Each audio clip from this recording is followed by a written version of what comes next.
Assalamu alaikum.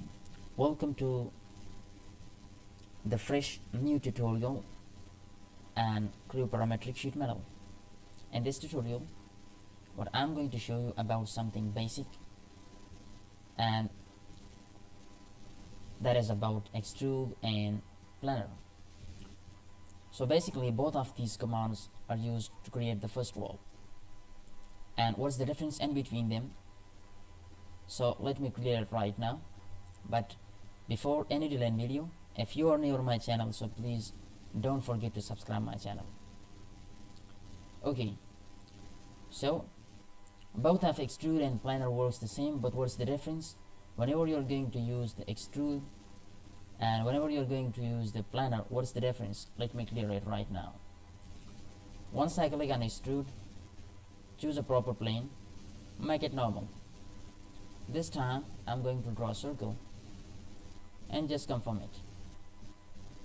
So you can see here, when I use extrude, so the whole circle not going to extrude as a solid, but it is going to extrude as a circular hollow portion. And you can increase the wall thickness from here. Let me keep it right now 2 is already, you can keep it 4. Okay, and you can keep the height from here, you can control even, but the basic that I'm going to show you is actually what's the difference in between the extrude and planer. So right now I'm using the extrude. You can keep it as a sheet metal, you can keep it as a solid, but the circle that I drawn that time is not going to extrude as a solid, but entirely it is hollow.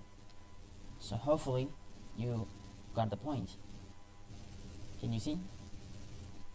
Again, what I'm going to show you, actually this time I'm going to use the planer. You will get the point what I'm going to clear you. Again, this time I'm going to draw the same circle, but this time you will see the difference. Are you getting?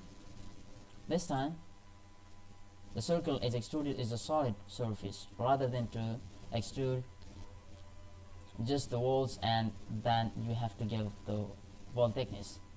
This time I will give the extrusion thickness. Let me give it 56. Just look and preview and just confirm it, right? So hopefully you understand what the difference in between the extrude and planer. Again, I'm telling you, whenever you're using to create the first wall, so whenever you're going to use the extrude, so that time it will extrude as a hollow, but whenever you're going to use the planer, it will extrude as a solid object. So hopefully you like this video, and again I'm telling you, if you're new on my channel, so for the most interesting video and I will make and I will upload on the same channel, so you can watch them. Please subscribe my channel. Thanks for watching.